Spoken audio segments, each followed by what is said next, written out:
નમસ્કાર દોસ્તો, મારી ચેનલમાં આપ સૌનું સ્વાગત છે। આજે આપણે જીટીયુનું પેપર કેવી રીતે લખવું એટલે કે how to write a paper એક આન્સર બુકની અંદર છે એ આપણે જોઈશું। સમર 2023નું પેપર છે। Let us hurriedly start. Question 1 MCQ। If a matrix A is 1 minus 2 2 minus 1 and find adjoint of A, તો આપણને બધાને ખબર છે 2x2નું એડજોઇન્ટ કેવી રીતે શોધીએ। પ્રાઇમરી ડાયગોનલ એની ઇન્ટરચેન્જ કરવાની છે, જ્યારે સેકન્ડરી ડાયગોનલ પ્લસ હોય તો માઇનસ, માઇનસ હોય તો પ્લસ, જેનો આન્સર સી થશે। If a matrix A is of order 2x3, B is of order 3x4, then A into B will be of, કેવી રીતે આપણે નક્કી કરીએ છીએ કે પહેલાવાળાની રો બીજાવાળાની કોલમ, એટલે કે 2x4 ટોટલ એના એલિમેન્ટ 4 2 8 થશે।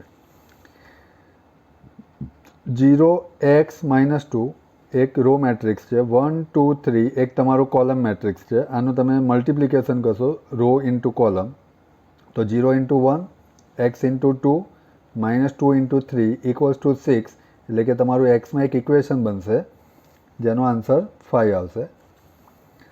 ડાયરેક્ટ ફોર્મ્યુલા બેઝ છે। નોન સિંગ્યુલર ક્યારે કહેવાય, સિંગ્યુલર ક્યારે કહેવાય, આપણે બધી ડેફિનેશન્સ જાણીએ છીએ અને એ ઓલરેડી મારા યુનિટ 1ના કોન્સેપ્ટ વિડીયોની અંદર બધું અવેલેબલ છે।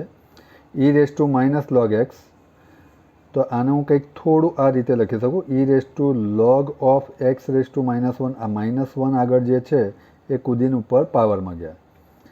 e⁻log કેન્સલ થઈ જશે, એટલે કે તમારે શોધવાનું છે d/dx of x⁻−1, જેનો આન્સર -1/x⁻2 થશે, x⁻n વાળું ફોર્મ્યુલા।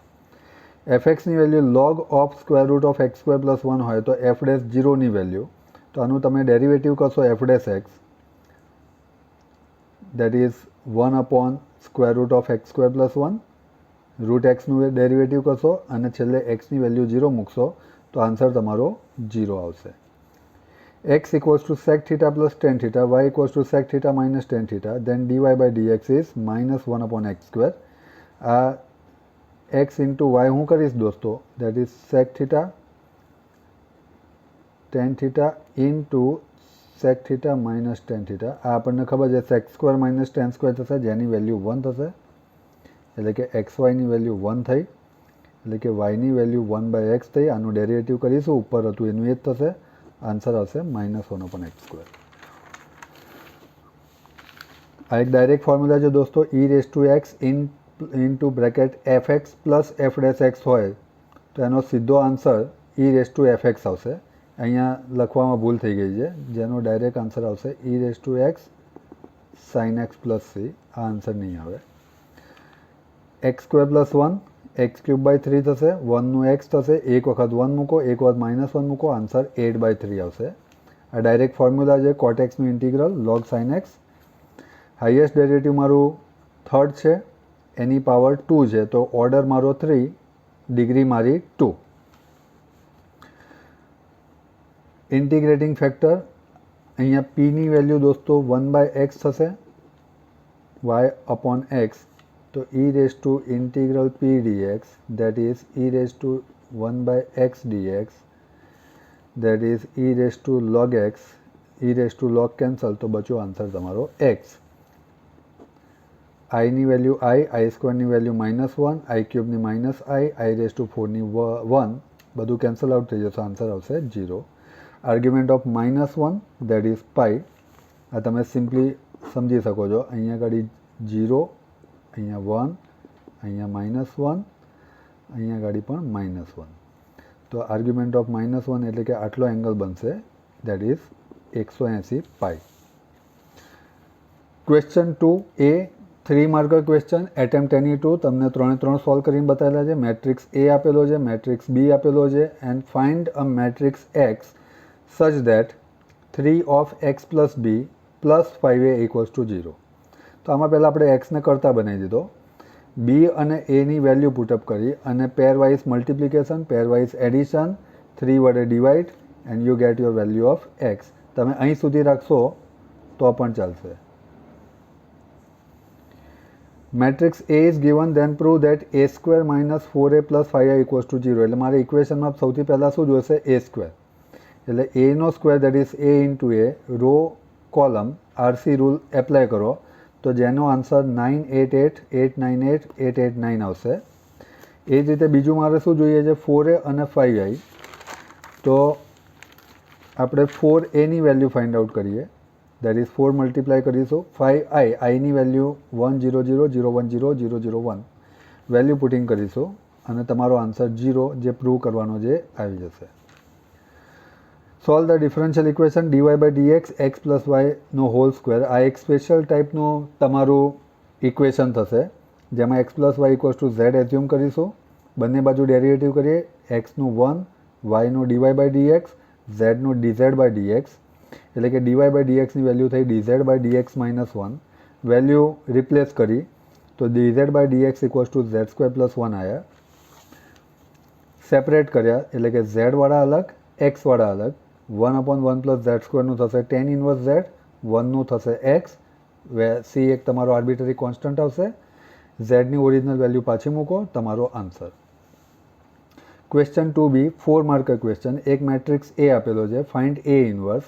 એ ઇન્વર્સનું formula 1/mod a adjoint of A. પહેલાં આપણે એનો ડિટર્મિનન્ટ મોડ એ શોધ્યો જે આવ્યો 2 which is not equals to 0. એટલે એનો ઇન્વર્સ મળશે. એડજોઇન્ટમાં એક આપણે મોટો મેટ્રિક્સ લઈએ છીએ જેનો ટ્રાન્સપોર્ટ કરીશું. દરેકે દરેકના કોફેક્ટર એટલે કે સપોઝ પહેલાં હું 3નો કોફેક્ટર શોધું તો શું આવશે દોસ્તો? 1, -1, 0, 1. એને આપણે ખાલી હાઇડ કરવાનું છે. સપોઝ હું આ 0નો કોફેક્ટર શોધું તો 0વાળી બંને રો અને આ કોલમ તમે હાઇડ કરી દેશો તો શું બચશે? 3, 4, -2, -1. તો એ રીતે 9 એલિમેન્ટ લખી દઈશું, વચ્ચેવાળા બધા માઇનસ, અને પછી એનો સિમ્પ્લિફાય કરી એડજોઇન્ટ શોધીશું. એ ઇન્વર્સની definition, value putting and you will get your answer. 4 mark question. હું વધારે ડિટેલિંગમાં સ્ટેપ્સમાં નથી જતો દોસ્તો. ઓલરેડી જ મારા આગળના કોન્સેપ્ટ વિડીયોમાં, ટ્યુટોરિયલના વિડીયોમાં અને શોર્ટ્સમાં વસ્તુ એક્સપ્લેન કરેલી છે. Most important question, solve the equation using matrix. એને આપણે સ્ટાન્ડર્ડ ફોર્મમાં લખીશું. એ, એક્સ અને બી બે મેટ્રિક્સ શોધીશું. 2x2નો એ ઇન્વર્સ શોધીશું. મેટ્રિક્સ ઇક્વેશનની વેલ્યુ ફાઇન્ડ આઉટ કરીશું. એક્સ અને વાય તમને મળી જશે. જો મેટ્રિક્સ એમ અને મેટ્રિક્સ એન આપેલા હોય તો M N transpose is same as N transpose M transpose, એવું આપણે પ્રૂવ કરવાનું છે. તો સૌથી પહેલાં એમ ઇન્ટુ એન કરીએ એટલે કે તમે એનું મલ્ટિપ્લિકેશન કરશો, પછી એનો ટ્રાન્સપોર્ટ કરશો એટલે એમ એન ટ્રાન્સપોર્ટની વેલ્યુ આવી એને આપણે ઇક્વેશન 1 કહી દઈએ. એન ટ્રાન્સપોર્ટ અને એમ ટ્રાન્સપોર્ટનું મલ્ટિપ્લિકેશન કર્યો એ જે આવ્યું એને આપણે ઇક્વેશન નંબર 2 કહી દઈએ. બંને સરખા આવશે એટલે from 1 and 2 M N transpose equals to N transpose M transpose. દોસ્તો આ એક પેપર બતાવવાનો મારો મેઇન મોટિવ એ છે કે તમને પેપર લખવું કેવી રીતે એ ખ્યાલ આવે. તમે જો ક્યારે ધેરફોર થાય છે, ક્યાં ઇક્વલ ટુ લાઇન જાય છે, વેલ્યુ પુટિંગ કેવી રીતે થાય છે, સિમ્પ્લિફિકેશન કેવી રીતે થાય છે, આ બધા સ્ટેપ્સને આપણે બહુ કેરફુલી કરવાના છે. Find the derivate of root x using definition or first principle. Root x આપેલું છે, એફટી કર્યું. એફ ડેશની વેલ્યુ એટલે કે તમારું definition limit t tends to x ft minus fx upon t minus x. X raise to m વાળું formula લગાવ્યું. nx raise to n minus 1 your answer. y equals to log x plus square root of 1 plus x square then find dy by dx. આ તમારો chain rule. log આખાને x સમજી લો એટલે કે log xનું થશે 1/x, અંદરવાળાનું derivative. xનું થશે 1, root એક્સનું થશે 1/2 root x, પાછું અંદરવાળાનું ડેરિવેટિવ. એ રીતે સિમ્પ્લિફાય કરતાં કરતાં તમારો final answer dy by dx upon 1 square root of 1 plus x square.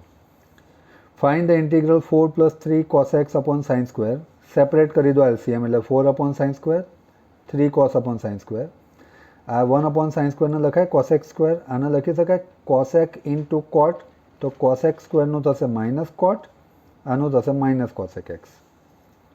Question 3b if y equals to log sin x then prove that d square y by dx square plus dy by dx નો square plus 1 equals to 0. તો 1 આપણને ખબર છે. પહેલું આપણે આનું dy by dx શોધીશું અને પછી d square y by dx square શોધીશું અને આમાં LHSમાં મૂકી ઇક્વલ્સ ટુ 0 થાય છે એ પ્રૂવ કરીશું. તો dy by dx થશે cot x, d2y/dx², અગેન કોટનું માઇનસ cos(x²x), વેલ્યુ પુટ કરો તો cos(x²) ની જગ્યાએ તમે 1 + cot² લખી શકો છો, એન્ડ cot² ને તમે લાવશો તો dy/dx² -1 આ બાજુ આવે તો પ્લસ. આ તમારો ઇમ્પ્લિસિટ ફંક્શન છે x + y = sin of xy. તો ડાયરેક્ટ ડેરિવેટિવ નિયમ એટલો જ યાદ રાખજો કે જ્યારે yનું કરો પાછળ dy/dx લખી નાખવાનું. xનું 1, yનું 1, dy/dx, સાઇનનું cos, અંદરવાળાનું મલ્ટિપ્લિકેશન, સિમ્પ્લિફાય, dy/dx વાળા ટર્મ જોડે એમાંથી કોમન જે મલ્ટિપલ હતું એ ડિવિઝનમાં. મોસ્ટ ઇમ્પોર્ટન્ટ ક્વેશ્ચન, લગભગ દરેક પેપરમાં આવનારો question. A particle has a motion given by this, find the acceleration when particles comes to rest, એટલે કે એની વેલોસિટી શું થાય? 0 થાય. તો આપણે s આપેલું છે, ફર્સ્ટ ડેરિવેટિવ કરીશું એટલે વેલોસિટી મળશે, સેકન્ડ ડેરિવેટિવ કરીશું એટલે એક્સેલરેશન મળશે. When particle comes to rest એટલે કે વેલોસિટી તમારી શું હોય? 0 હોય. એટલે કે વેલોસિટી જે તમારી હતી એની વેલ્યુ 0 કરશો, એક ક્વોડ્રેટિક ઇક્વેશન બનશે. ટીની બે પોસિબલ વેલ્યુ આવશે, 3 અને 1/3. જો તમે t = 3 મૂકો એની વેલ્યુમાં તો તમારો એ થશે 8 મીટર/સેકન્ડ². જો તમે ટીની વેલ્યુ 1/3 મૂકો તો એની વેલ્યુ થશે -8 મીટર/સેકન્ડ². ક્વેશ્ચન 4a, પહેલો જે છે એ છે ઇન્ટિગ્રેશન બાય પાર્ટ્સ, જેમાં આપણે લિએટનો રૂલ લગાવીએ છીએ. લિએટ પ્રમાણે તમારે યુની વેલ્યુ શું થશે દોસ્તો? જે પહેલાં આવે તો a અને t, એ માને એરિથમેટિક, t માને ટ્રિગોનોમેટ્રી. તો u તમારો x થયો, v તમારો sin x થયો. નિયમ એવું કહે છે કે u કુદીન બાર vનું ઇન્ટિગ્રલ માઇનસ uનું ડેરિવેટિવ, ફરી પાછું vનું ઇન્ટિગ્રલ. તમે સિમ્પ્લિફાય કરશો તમારો આન્સર આવી જશે. પાર્શિયલ ફ્રેક્શન, આને આપણે a અને b સાથે ઇક્વેટ કરીશું. એક વખત એક્સની વેલ્યુ જે +1 હોય તો -1 મૂકો, -3 હતી તો +3 મૂકો, એટલે તમને એ અને બીની વેલ્યુ મળી જશે. એ અને બીની વેલ્યુ પુટઅપ કરો, આ 1/x થઈ ગયું, 1/xનું ઇન્ટિગ્રલ log x હશે. અને મારા કોન્સેપ્ટ વિડીયોમાં બહુ ડિટેલમાં એક્સપ્લેન કરેલું છે. આ ટાઈપના ઘણા બધા ક્વેશ્ચન્સ કરેલા છે, ખાસ જોઈ લેજો. Find square root of a complex number z = 7 + 24i. એક્સની વેલ્યુ, વાયની વેલ્યુ પોઝિટિવ એટલે પ્લસવાળું ફોર્મ્યુલા, મોડ ઝેડની વેલ્યુ 25. સ્ક્વેર રૂટનું આપણે ફોર્મ્યુલા એપ્લાય કરીએ, that is square root of z, that is plus or minus square root of mod z plus x/2 plus I square root of mod z minus x/2. Value put કરો, simplify કરો એટલે કે route ઝેડની value +or- 4 + 3i આવે છે. Second question, again one of the applied question. Integral π to 0 root sin x upon root sin x plus root cos x dx. આને આપણે equation number 1 કહી દો. રિપ્લેસ x બાય π/2 - x, તો sin π/2 - x cos થઈ જશે અને cosનું sin થઈ જશે. અને ઇક્વેશન નંબર 2 કહી દો. 1 અને 2નું એડિશન, તો i + i 2i થશે. કોમન ડિનોમિનેટર લઈ લીધા, અંદર બચ્યા 1, 1નું ઇન્ટિગ્રલ x, એક વખત π/2, એક વખત 0, એટલે કે 2iની વેલ્યુ π/2, એ iની value π/4. Find the area of the region bounded by the curve y = 3x², x axis x = 2 and x = 3. બરાબર? એટલે અહીંયા આગળ વાયની વેલ્યુ કઈ રીતે આપણે નક્કી કરીએ દોસ્તો? એક રફ ડાયાગ્રામ ડ્રો કર્યો. આ તમારું y = 3x² છે, આ તમારી લાઇન x = 2, આ x = 3 અને આ x એક્સિસ એનાથી બાઉન્ડ થતું, એટલે કે આટલો પાર્ટ જ જે મેં અહીંયા આગળ ડાર્ક રિજિયનમાં બતાવેલો છે. તો આટલાનો આપણે એરિયા શોધવાનો છે. તો મારે એની વેલ્યુ જે મિનિમમ કેટલી છે 2, બીની વેલ્યુ 3. તો એની વેલ્યુ, બીની વેલ્યુ પુટઅપ કરો, વાયની વેલ્યુ મૂકો, સિમ્પ્લિફાય કરો અને આન્સર આવશે તમારો 19, એટલે area is 19 square unit. De Moivre's theorem, cos 2θ plus I sin 2θ raised to -3, cos 3θ minus I sin 3θ raised to 2, cos 2θ minus I sin 2θ raised to -7, cos 5θ minus I sin 5θ raised to 3. તો સૌથી પહેલાં બધાને આપણે પાવરમાં convert કરી દઈએ. Plus હોય તો પાવર પ્લસ આવશે, માઇનસ હોય તો પાવર માઇનસ આવશે. Power raise to power multiply, common power કરો અને તમારો final answer cos 11θ minus I sin 11θ. આ લગભગ આ એક જ ક્વેશ્ચન દોસ્તો GTUમાં 4થી 5 વખત પૂછાયેલો છે. આને ખાલી થોડાક મલ્ટિપલ્સ ચેન્જ કરેલા છે. કોઈક વખતે આન્સર 11 આવે છે, કોઈક વખતે આન્સર 13 આવે છે અને એક વખત આન્સર 7 હતો. Question 5A, convert this into standard form. તો નીચેવાળાનું મલ્ટિપ્લિકેશન કર્યું, મલ્ટિપ્લિકેશન સાદું જ કરવાનું છે. ખાલી i² જ્યાં આવે યુ હેવ ટુ પુટ -1. ડિનોમિનેટરમાં i આવે તો એને કોન્જ્યુગેટથી multiply divide and hence 43/221 plus 19/221 i. આ તમારો દોસ્તો ટ્યુટોરિયલનો ક્વેશ્ચન છે. હું વારંવાર દરેક વખતે કહું છું, મારા દરેક શોર્ટ્સમાં હું બોલ્યો છું, દરેક જગ્યાએ હું આ વાતને ડિક્લેર કરેલી છે કે તમારા ટ્યુટોરિયલ પર ખૂબ જ ભાર આપજો. તમારું ટ્યુટોરિયલ તમને ખૂબ જ હેલ્પ કરશે. Convert into polar form. એક્સની વેલ્યુ 1, વાયની વેલ્યુ -√3. એટલે ધ્યાનથી જોશો દોસ્તો તો એક્સ પ્લસ છે અને વાય માઇનસ છે, તો કંઈક આ પ્લસ માઇનસ, એટલે તમે કયા ક્વોડ્રન્ટમાં જો? ફોર્થ ક્વોડ્રન્ટમાં. ફોર્થ ક્વોડ્રન્ટમાં તમારો એંગલ તમારે માઇનસ હોય એમને જ મૂકી દેવાનો છે. વેલ્યુ પુટ કરશો tan inverse y/x, that is answer is π/3, પણ કેવો? -π/3, કારણ કે ફોર્થ ક્વોડ્રન્ટમાં છે. અને આરની વેલ્યુ એટલે કે મોડ ઝેડની value 2, r cos θ plus i sin θ. Value put કરો, સિમ્પ્લિફાય કરો. અગેન આ ડીમ ઓબ્વિયસ થિયરમનો ક્વેશ્ચન છે. 1 plus cos θ plus i sin n θ. તો આપણને બધાને ખબર છે કે 1 પ્લસ cos θનું ફોર્મ્યુલા 2 cos² θ/2 છે, અને એ જ રીતે માઇનસ હોય તો sin² થશે. વેલ્યુ પુટ કરો, સિમ્પ્લિફાય કરો and you will get your answer. Question 5B, solve the differential equation. આ તમારું લિનિયર ડિફરન્શિયલ ઇક્વેશન છે દોસ્તો. સૌથી પહેલાં dy/dx સાથે x log x મલ્ટીપ્લાય છે એનાથી ડિવાઈડ કરો. તમારો પીની વેલ્યુ મળી, તમને ક્યુની વેલ્યુ મળી, ઇન્ટિગ્રેટિંગ ફેક્ટર તમે શોધ્યો, ઇન્ટિગ્રેટિંગ ફેક્ટરથી બંને બાજુ મલ્ટીપ્લાય કર્યું. સ્ટેપ નંબર 3, બંને બાજુ ઇન્ટિગ્રલ કર્યું and you will get your answer. Again dy/dx plus y/x e⁻x. Again તમારો linear differential equation, same pattern. P અને ક્યુ આઈડેન્ટિફાય કરો, ઇન્ટિગ્રેટિંગ ફેક્ટર શોધો, ઇન્ટિગ્રેટિંગ ફેક્ટરથી બંને બાજુ મલ્ટીપ્લાય કરો અને પછી ઇન્ટિગ્રેટ કરો. You will get your answer. Last question, solve the differential equation in a particular case. હવે દોસ્તો આ સેપરેશનનો ક્વેશ્ચન છે, એટલે કે એક્સવાળા અલગ, વાયવાળા અલગ, બંને બાજુ ઇન્ટિગ્રલ કરો તો આ f'(x/fx) એટલે log mod fxનું ફોર્મ્યુલા થશે. એક વખત તમારે એક્સની વેલ્યુ π/4 મૂકશો તો વાયની વેલ્યુ પણ π/4 થશે, તો તમારા સીની વેલ્યુ 1 થઈ, એટલે કે તમારું particular solution tan x × tan y = 1. આ બધી જ ટાઈપના ક્વેશ્ચન તમને ટ્યુટોરિયલમાં જોવા મળશે દોસ્તો, મારા કોન્સેપ્ટના વિડીયોમાં જોવા મળશે. આઈ હોપ મેં ટૂંક સમયમાં મેક્સિમમ એક્સપ્લેન કરવાનો ટ્રાય કર્યો છે. મારા આટલા જેટલા પણ વિડીયોઝ જે છેલ્લા બનેલા છે એ બધાને તમારા મેક્સિમમ ફ્રેન્ડ સુધી શેર કરજો. તમારી એક શેર કોઈકના માટે મોટી હેલ્પ થઈ શકે છે. Thank you very much. Thanks a lot.